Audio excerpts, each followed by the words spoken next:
En este video les explicaremos sobre la segunda guía de lenguaje y literatura.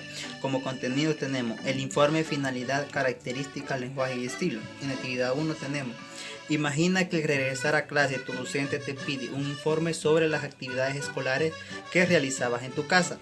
¿Qué actividades mencionarás? Anótalas en tu cuaderno y elabora una lista. El cuaderno de lenguaje lo hemos dividido en tres partes: en literatura, lengua e expresión. En literatura tenemos las actividades que ya desarrollamos: figuras literarias, la voz literaria, los siglos XVI y XVII en España, la literatura del siglo XVI en España. Y en lengua tenemos las funciones de la lengua, la coherencia, los pronombres y lo determinante y los signos de puntuación. En expresión tenemos la oratoria, las cualidades de un buen orador, clasificación de la oratoria y el parcial escrito. Dice: de acuerdo con el ejercicio anterior, escribe en tu cuaderno una definición de informe. Para elaborar una definición, responde las preguntas: ¿qué es un informe? ¿Cuál es su finalidad? Definición de un informe: el concepto de informe como derivado del verbo informar. Consiste en un texto o una declaración que describe las cualidades de un hecho y de los eventos que lo rodean. El informe, por lo tanto, el resultado y la consecuencia de acción de informar, difundir, anoticiar. ¿Qué es un informe? El informe es un documento escrito en prosa informativa, científica, técnica y comercial, con el propósito de comunicar información del nivel más alto en una organización. Por consiguiente, refiere hechos obtenidos y verificados por el autor, reconocimiento, investigaciones, estudio o trabajo. ¿Cuál es su finalidad de un informe? Es obviamente informar de todas las formas. Gestos escritos pueden inducir consejos u otros elementos que pueden a la persuasión. Los informes, por otra parte, pueden ser públicos o privados, según el objetivo de divulgación. Al igual que todos los textos, el informe también posee una estructura convencional. Piensa en la forma en que presentarás el informe a tu docente y completa el siguiente esquema con las partes principales que lo conforman. La parte que conforma un informe son introducción, desarrollo y conclusión, las tres partes principales. Como segundo contenido tenemos el proceso de leer, los conocimientos previos y la teoría de los esquemas. En actividad 2 tenemos la teoría de los esquemas. Lee la siguiente información y contesta las preguntas en tu cuaderno. Un esquema es una estructura extracta de conocimiento que permite organizar la información importante de un texto, lo que ayuda a sistematizar en la memoria la información que ha de ser recordada, convirtiéndose luego en conocimientos previos acerca de un tema. ¿Por qué posees conocimiento sobre los informes y su estructura? La razón por la cual posee conocimiento sobre informe y su estructura es principalmente porque los informes son indispensables para el proceso investigativo. Los informes son documentos escritos que se realizan con la finalidad de comunicar la información que hemos obtenido a partir de una investigación o de la recopilación de ciertos datos en una investigación de campo. ¿En qué se diferencia un informe de un texto narrativo? Se diferencia en aquel que incluye el relato de acontecimientos que desarrolla en un lugar a lo largo de un determinado espacio temporal. Dicho relato incluye la participación de diversos personajes que pueden ser reales o imaginarios, lo que se expone en el informe. Recordemos que un cuento busca de llenar información real o ficticia. En el informe es algo más analítico con hechos de la vida real. Pregunta: ¿cómo diferencias ambos tipos de textos sin necesidad de leer un ejemplo de cada uno? ¿Por qué el informe, como el nombre lo indica, no es también informado sobre cualquier nueva investigación o otro tipo de inforiesco? En el texto narrativo es un relato imaginario.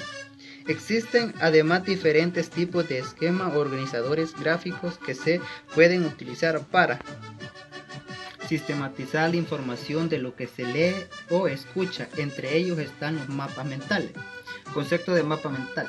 Es una forma gráfica de expresar los pensamientos en función de los conocimientos que se ha almacenado en el cerebro. Las características de mapa mental tenemos: el concepto principal se expresa en una imagen central. Los principales temas del concepto se desprenden de la imagen central de forma ramificada. Actividad 3. Lee la siguiente información sobre el informe académico. El informe académico se utiliza para exponer los resultados de una investigación bibliográfica o de campo, por lo que su propósito principal es informar. Las características principales que debe tener un informe son: centrarse en un único tema bien delimitado, exposición clara de los objetivos de investigación, debe estar basado en hechos e información verídica y de calidad, lenguaje informal, ya que es un tipo de texto expositivo explicativo. En actividad 4 tenemos: lee el fragmento de un informe y elabora un esquema. Para crear esquema a partir de la estructura de un texto deben hacer lo siguiente: leer atentamente el texto, subrayar o anotar los conceptos más importantes, identificar el concepto más importante y jerarquizar los temas.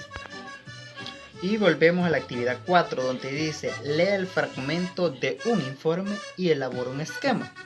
Yo hice un esquema sobre un poema. El título tiene como magia o hechizo. Y dice: la tinta de mi corazón empapó el rostro de tu alma y este quedó impreso en el lienzo del tiempo como imagen sagrada. Se está refiriendo a una persona. Como mapa conceptual yo hice, tiene como base la palabra amor, cuando es a tu persona propia, y después pasa a emociones. En las emociones tenemos cosas negativas, cosas positivas. En la positiva tenemos el amor y alegría, y dentro del amor tenemos el compromiso, cariño y encaprichamiento.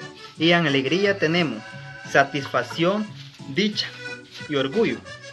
En las cosas negativas tenemos la ira y miedo. En la ira tenemos desprecio, honestidad, enfado. Y en el miedo tenemos horror, preocupación. Y dentro de las negativas tenemos también la tristeza, que pueden ser soledad, agonía, dolor y culpa. Y los pasamos a la segunda parte, cuando es a primeros o a terceras personas. Además, tenemos ternura, tenemos simpatía, felicidad. Y dentro de la ternura tenemos fidelidad, atracción. Y también los pasamos a la sinceridad. Dentro de la sinceridad tenemos humildad, cariño, honestidad pura, desprecio y amistad. Y fue así como yo elaboré este mapa conceptual que se refiere a la actividad 4, donde dice: leer el fragmento de un informe y elabora un esquema. Dice: después de la estructura desarrolla lo siguiente en tu cuaderno. Explica por qué la autora compara los gemes con los memes. Por lo que los memes, al igual que los gemes, se pueden transmitir a través de la replicación. Un meme es las teorías sobre la difusión cultural y la unidad teórica de la información cultural transmisible de un individuo o otro, de una mente o otra, de una generación a la siguiente. Es un neologismo acuñado por Ricardo Darwin en el Gen Awit por la semejanza fonética con gen en el idioma inglés, y para señalar la similitud con memoria y memesías. Tenemos la segunda pregunta, donde dice: hacer una síntesis de la información que proporciona. La lectura. Después de un punto de vista, las comunicaciones masivas ha venido revolucionando con las etapas del tiempo, y gracias a las redes sociales nos da enseñanzas sobre los memes, donde se pueden hacer y pueden ser transmitidos por los medios de comunicación como el internet, entre otras. Tenemos la siguiente pregunta, donde dice: ¿el texto cumple con presentar información verídica de calidad? ¿Sí o no? Sí, ¿por qué? La información está respaldada por una institución académica, ya que es explícita con su información y gracias a las redes sociales de la comunicación masiva. Siguiente pregunta. ¿Cuál es el tema central del texto? El meme como evolución de los medios de comunicación social. Y por último tenemos la pregunta. Escribir una conclusión y la que hagan una valoración del expuesto sobre el tema. La conclusión es, en este texto nos enseña que gracias a las redes sociales la comunicación masiva ha sufrido un cambio importante en una muy buena información, lo que nos da que nos enseña sobre los memes, las redes sociales, sobre todo el internet, entre otras cosas más. Y fue así como ha culminado la guía segunda de lenguaje y literatura.